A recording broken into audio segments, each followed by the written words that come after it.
pessoal, sabem qual que é a conexão de um carro no meio da tempestade com educação dos filhos e o que tudo isso tem a ver com a paraxá da semana, dos meraglim, dos espiões?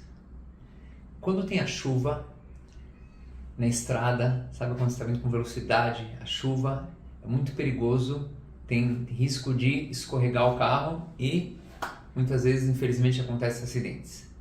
Então tem uma regra que muita gente não sabe, mas é a seguinte: quando que o carro não é um carro 4x4, ele tem tração traseira, funciona assim: quando o carro está deslizando, você tem que frear, né, diminuir a velocidade de frear, e intuitivamente, se o carro está deslizando para o lado direito, você vira o volante para o lado esquerdo, para o lado contrário, assim você direciona o carro na direção certa para manter o equilíbrio. Então, nesse caso, o modo como que a gente tem que agir com o volante é o que nossa intuição diz, que é para o lado contrário, né, do lado que o carro está deslizando. Porém, isso muita gente não sabe. Quando que o carro ele é tração fronteira, funciona diferente. Dianteira, desculpa. Tração dianteira funciona o contrário da lógica. Quando a tração do carro é dianteira, se o carro está deslizando para a direita, você tem que virar o volante para a direita. Por mais que nosso instinto fale, não, tem que ser para a esquerda, eu quero equilibrar o carro, mas não. Agora, sem entrar nas questões hidráulicas e mecânicas, por que funciona dessa maneira, mas aqui a gente pode entender uma regra muito importante para a vida. Tem vezes que o modo como que a gente tem que agir em certas situações, principalmente em momentos de crise, às vezes é o contrário do que nossa natureza e nossa intuição natural diria para fazer. De maneira normal, quando, por exemplo, nossos filhos eles estão crescendo bem, sem um problema, sem turbulências ou algo assim, então a gente tem que, muitas vezes, ter uma posição de colocar limites, às vezes tem que dar bronca, às vezes tem que chamar atenção e tal. Uma maneira como a gente tem que ser comportável, com muito amor e carinho, mas, que nem nossos sábios dizem, aproxima com a mão direita e coloca os limites com a mão esquerda. Porém, isso tudo é válido em uma situação normal.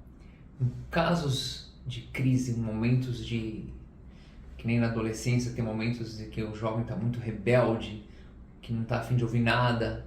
Nesses momentos mais difíceis, às vezes o modo de agir é diferente. Na paraxá dessa semana, tem um caso muito interessante, que foram os espiões. Eram 12 pessoas, esses 12 espiões, 2 falaram bem da terra de Israel, aluno de Moshe, que foi o líder do povo judeu, em seguida Yoshua ben Nun, e um outro chamado Kalev ben Yefune. Esse Kalev era uma pessoa muito especial, inclusive quando ele já sentiu que a coisa estava pegando uma proporção errada e iam acabar falando mal da terra de Israel. Ele já foi no túmulo dos patriarcas quando estava espionando a terra e rezou para Deus proteger ele de não ser influenciado, porque o ser humano é muito influenciado, é difícil você nadar contra a maré. E na hora que os 10 espiões começaram a falar mal da terra de Israel e tudo, e obviamente falando mal de Moshe, da sua liderança, então nesse momento que é um momento de crise, se ele começasse a conversa dele e o diálogo dele falando, vocês não tem nada a ver com o que vocês estão falando, tá tudo errado, ninguém ouvia ele. Porém, ele fez uma estratégia contrária da lógica. Quando eles estavam criticando Moshe, ele falou, não foi só isso que o Moshe, filho de Amram, ele fez muito mais. Na hora que ele falou isso, todo mundo falou, ele vai falar mal também e vai se juntar a nós. Assim, como se fosse que ele fluiu com eles. Só que naquela hora que todo mundo ficou quieto para ouvir o que ele tinha para falar, porque acharam que ele ia estar junto, desfamando a terra de Israel, e ele falou, ele fez muito mais coisas, Moshe, pra gente, ele tirou a gente do Egito, fez os milagres, ele estava lá do nosso lado, rezou pela gente, ou seja, ele, no momento de crise, ele fluiu, não bateu de frente, mas no final das contas ele conseguiu reverter a situação e conseguiu fazer o povo pelo menos ouvi-lo e tentar baixar um pouco aquele fogo da revolta que estava acontecendo naquele momento. Então daqui a gente vê que muitas vezes é que nem no caso da tempestade. Quando a direção é dianteira, a tração é dianteira e o carro está deslizando, está no momento de deslize, está saindo do caminho. nessa hora não adianta a gente bater de frente. Às vezes com jovens você bate de frente, você discute, você proíbe ele de fazer coisas e fica, sabe, uma guerra interna na casa. Isso é válido não só também para a educação dos filhos, como também para um relacionamento. Às vezes está momentos assim de muita cobrança, de discussões. E se você vai bater de frente, vai dar ruim. Vai ter um acidente no final das contas.